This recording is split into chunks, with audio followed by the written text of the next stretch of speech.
بسم الله الرحمن الرحيم الحمد لله رب العالمين وصلى الله على سيدنا محمد وعلى والديه وآله وصحبه أجمعين.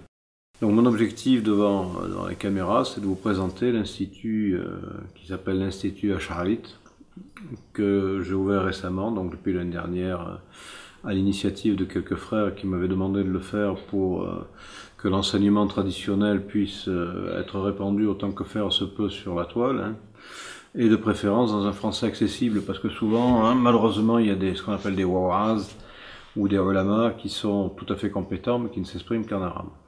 Donc j'ai décidé de conduire cet institut qui va dispenser ce qu'on appelle l'ulum al-shar'iyya, les sciences islamiques classiques. Alors ça comporte évidemment le hadith, le tafsir, le mustalah al-hadith, toutes les sciences, le tawhid, qui sont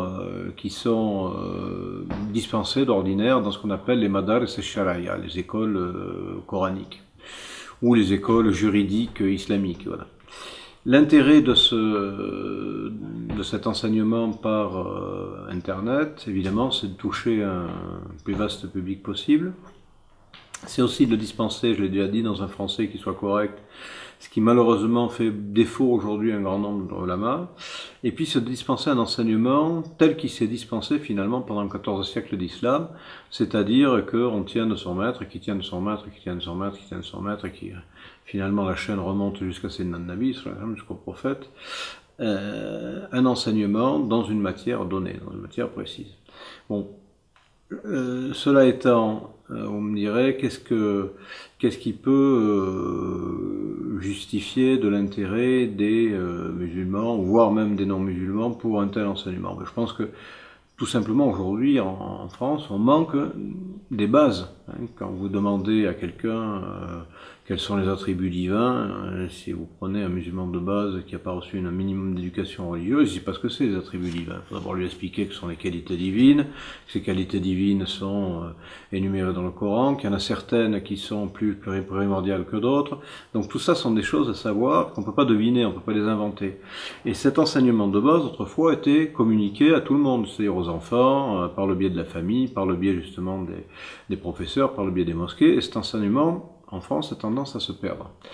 Et c'est la porte ouverte, en même temps, puisqu'on a un petit peu mis sur la touche l'enseignement classique, c'est la porte ouverte à tous les errements dont on est coutumier aujourd'hui. C'est-à-dire que, évidemment, quand des gens n'ont pas de notion religieuse précise, eh bien, ils peuvent toujours sombrer dans tous les excès parce qu'ils n'ont pas de référence. Quand on n'a pas de référence, le premier qui parle ou le dernier qui parle a gagné. C'est pas compliqué. Et de ce fait, cet enseignement, je le juge personnellement tout à fait indispensable pour que les gens ne tombent pas dans ce qu'on a appelé l'extrémisme, le fanatisme, etc. Enfin, tout ça sont des mots pour moi. Je pense que tous ces extrémistes ou ces fanatiques n'ont été jamais que des gens qui ont été instrumentalisés pour des fins, je dirais, d'ordre politique, géostratégique, etc. Mais enfin bref, peu importe, un des remèdes pour contrer, pour parer à ces excès, précisément, c'est de redécouvrir, redispenser l'islam classique qui est en perte de vitesse, parce que justement les grandes universités qui ont dispensé cet islam classique au cours des siècles, comme la Qarawiyyin ou comme la Zaytouna ou comme l'Azhar, sont elles-mêmes en perte de vitesse. Et la seule chose, à mon sens, qui peut leur redonner un petit regain de vigueur, ça n'est pas de compter sur ces grandes institutions qui sont peut-être plus adaptées justement au mode de communication de l'époque, mais c'est de recourir maintenant aux nouveaux moyens qui nous sont donnés et qui sont de plus en plus usités, et qui permettent précisément, encore une fois, de toucher le plus grand nombre. Donc je ferai, donc c'est un enseignement qui est payant, qui est relativement accessible au niveau des prix, mais en même temps je ferai à côté de l'enseignement payant des vidéos très basiques, mais qui seront elles accessibles à tout le monde de façon gratuite, pour qu'on puisse avoir une idée quand même des bases fondamentales de l'islam, qu'il s'agisse du Coran, qu'il s'agisse du tawhid, qu'il s'agisse, voilà. Donc tel est mon objectif. Je ne sais pas si je vais réussir. En tout cas, si j'y réussis, ce sera biiznillah, ce sera par la grâce de Dieu.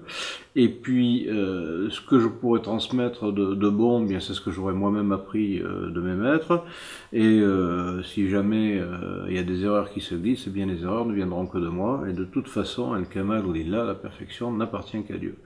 Donc voilà, en quelques mots, je tenais à présenter cet institut qui, me semble-t-il, peut être vraiment d'intérêt public. Ce sera aux participants et à ceux qui s'y seront inscrits d'en juger. Mais je peux dire d'ores et déjà que c'est la deuxième année qu'il existe. La première année, sans publicité aucune, on a réuni une trentaine de personnes dans le cadre de cet institut, un petit peu plus. Et cette année, on a vraiment crevé le plafond, c'est-à-dire on a multiplié par 4. Alors, qu'est-ce qui va en être l'année prochaine, j'en sais rien. Ben, c'est vous qui me le direz. Moi, je suis ouvert à toute proposition, où ça marche ou ça marche pas. Si ça marche, tant mieux, c'est bifadlillah. Et si ça marche pas, de toute façon, ce sera aussi la volonté de Dieu, donc à laquelle nul d'entre nous ne saurait échapper. Walhamdulillahi rabbil alamin.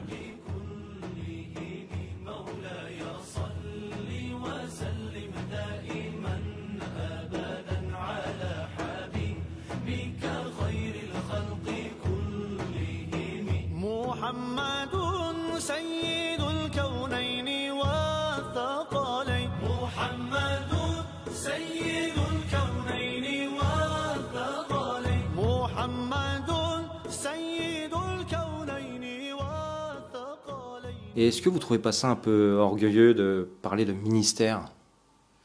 Ministère, c'est pas orgueilleux, c'est ambitieux. Et c'est une ambition qui a toujours été celle de notre humanité, parce que ministère, au vrai sens du terme, par définition, ça signifie être au service d'eux, avoir la charge avoir une charge que l'on doit remplir, être serviteur des autres pour le bien commun. Le caté par les arts. Introduction. Qu'est-ce que nous entendons par ce programme qui va se composer de 28 leçons pour un premier cycle, réparties en 4 sections. Aujourd'hui, nous rentrons dans la première section, celle du catéchisme proprement dit. La vérité rend libre. Vous voyez cette image qui représente une colombe, image classique du Saint-Esprit, c'est-à-dire de ce qu'il y a de meilleur en nous qui puisse s'exprimer et qui nous vient directement de Dieu.